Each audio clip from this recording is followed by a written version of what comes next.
सासू माँ, मैं अपने घर का काम करूंगी, ननद रानी के घर का नहीं।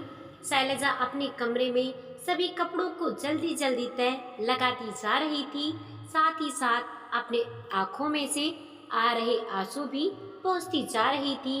इतने लोगों के सामने सासू माँ ने उसे किस तरह से झिड़क दिया, जैसे वह कोई घर की नौकरानी हो। सिर्फ एक मदद ही तो मांगी थी, उस पर इस तरह से उसे बेइज्जत किया जाएगा, इसका उसे बिल्कुल अंदाजा भी नहीं था। अचानक सासू माँ की इच्छा हुई तो घर में एक छोटी सी सत्यनारायण की कथा रखी गई थी। बहन बेटियों के नाम पर सिर्फ थोड़े से रिश्तेदार को बुलाया गया था।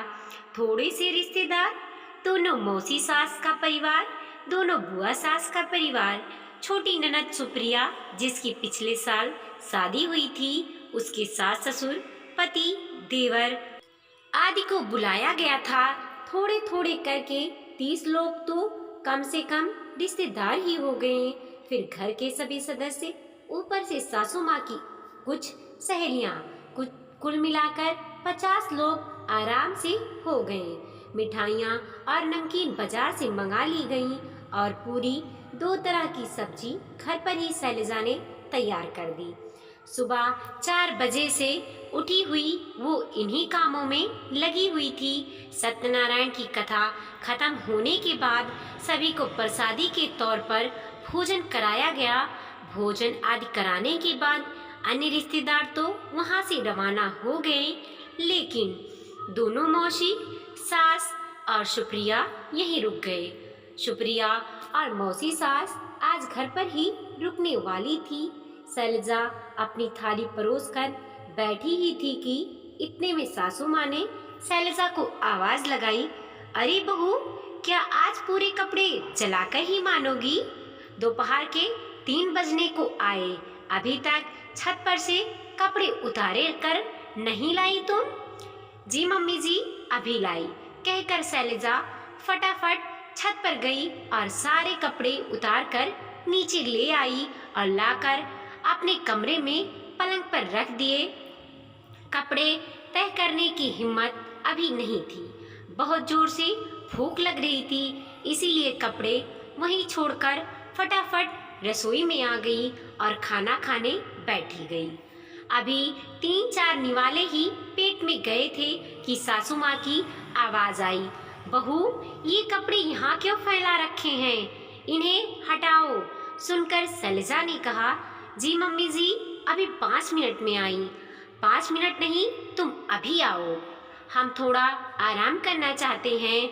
मेरे कमरे में तुम्हारे पापा जी आराम कर रहे हैं। आखिर उसे उठकर कमरे में आना ही पड़ा। उसने कपड़ा पलंग पर से हटाए और एक तरफ टेबल पर रख दिए और वापस जाने लगी।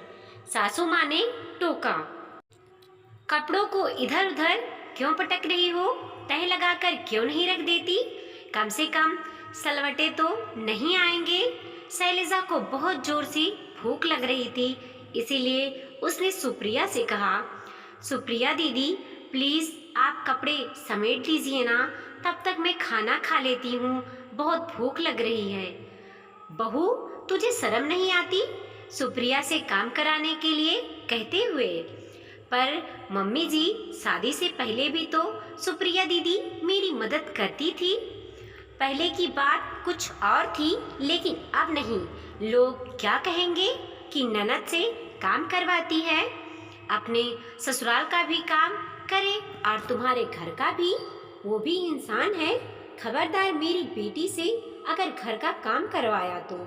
सासू माँ की बात में मौसी सास ने भी हाँ में हाँ मिलाई और सुप्रिया ने तो यहाँ तक कह दिया, भाभी, मैं अपने ससुराल का भी काम करूं और आपके घर का भी।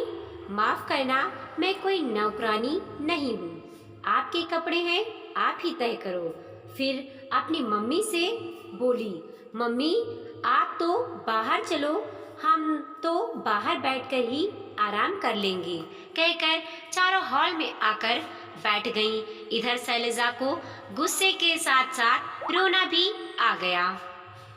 पहले कपड़े तह लगाने ही शुरू किए। कपड़े तह लगाते वक्त मन ही मन कई विचार दिमाग में आ रहे थे। सिर्फ एक मदद मांगने पर अगर ननद रानी नौकरानी हो गई तो मैं क्या हूँ। जब सुप्रिया की शादी के 3 महीने बाद उसके ससुर जी का रिटायर हुए थे और उन्होंने काफ़ी बड़ा प्रोग्राम किया था, तब भी मैं जब तक वहाँ रही तब तक उनके घर में सुप्रिया की मदद में लगी रही। माना कि खाने के लिए हलवाई रखा था, पर चाय नाश्ता तो रसोई से जा रहा था और मैं बराबर वहाँ उनके साथ लगी हुई थी। अभी पिछले महीने सुप्रिया की सास ससुर की शादी की सालगिरह थी, तब भी 50-60 लोगों का प्रोग्राम था। उस दिन भी सुबह सुबह ही सासू माँ ने मुझे उनके घर भेज दिया ताकि सुप्रिया को मदद मिल सके। मैं भी खुशी खुशी चली गई। सुबह से शाम तक सारे काम निपटा कर उसके बाद ही घर आई थी, पर मेरे मन में तो यह बात नहीं आई कि मैं नौकरानी हूँ। उल्टा सासू माँ तो कितनी खुश हुई थी कि मैं सुप्रिया की मदद कर रही हूँ। पर आज खैर शैलजा ने बिचारों को झटक कर सारे कपड़ों को तह लगाकर रख दिए।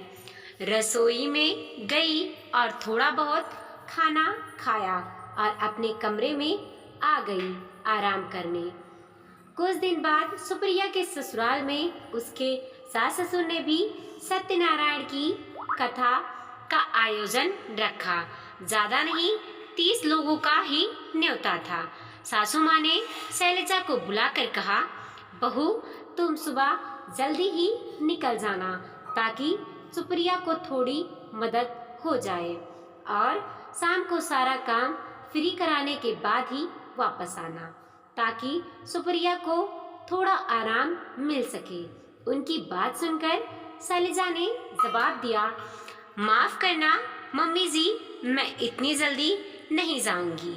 उसकी बात सुनकर सासू माँ ने हैरानी से देखा और फिर कहा, क्यों, क्या बात हो गई?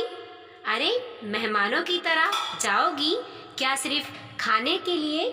वो लोग क्या कहेंगे? कैसी भाभी है जो ननद की मदद भी नहीं करा सकती? मम्मी जी, अगर मैं वहाँ जाकर उनके घर का काम में मदद कराने लगी तो लोग क्या कहेंगे? मैं सुप्रिया की भाभी हूँ और उसके ससुराल जाकर काम कर रही हूँ। मेरी ननद रानी को तो ताना सुनने पड़ेंगे। क्यों, पहले भी तो 2 बार सुप्रिया के घर में काम पड़ा था, तब तो तूने जाकर काम करवाया था। अब क्या हो गया जो तू मना करने लगी? सासू माँ ने तुनकते हुए कहा।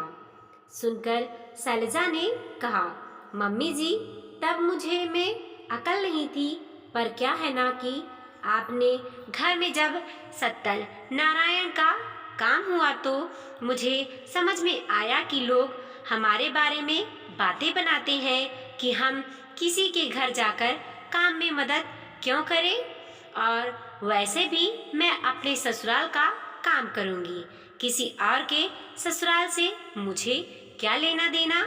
शैलजा कहकर अपने कमरे में चली गई। आगे सासू माँ से कुछ कहते ही ना बना। आज उन्हीं की बात उन्हीं पर उनकी बहू ने पलट दी थी। दोस्तों, क्या शैलजा ने सही किया? वीडियो पसंद आया हो तो लाइक कीजिए, कमेंट कीजिए और अपने दोस्तों के साथ ज़रूर शेयर कीजिए। चैनल पे नए हैं तो प्लीज़ सब्सक्राइब कीजिए और देखते रहिए मोटिवेशनल स्टोरी।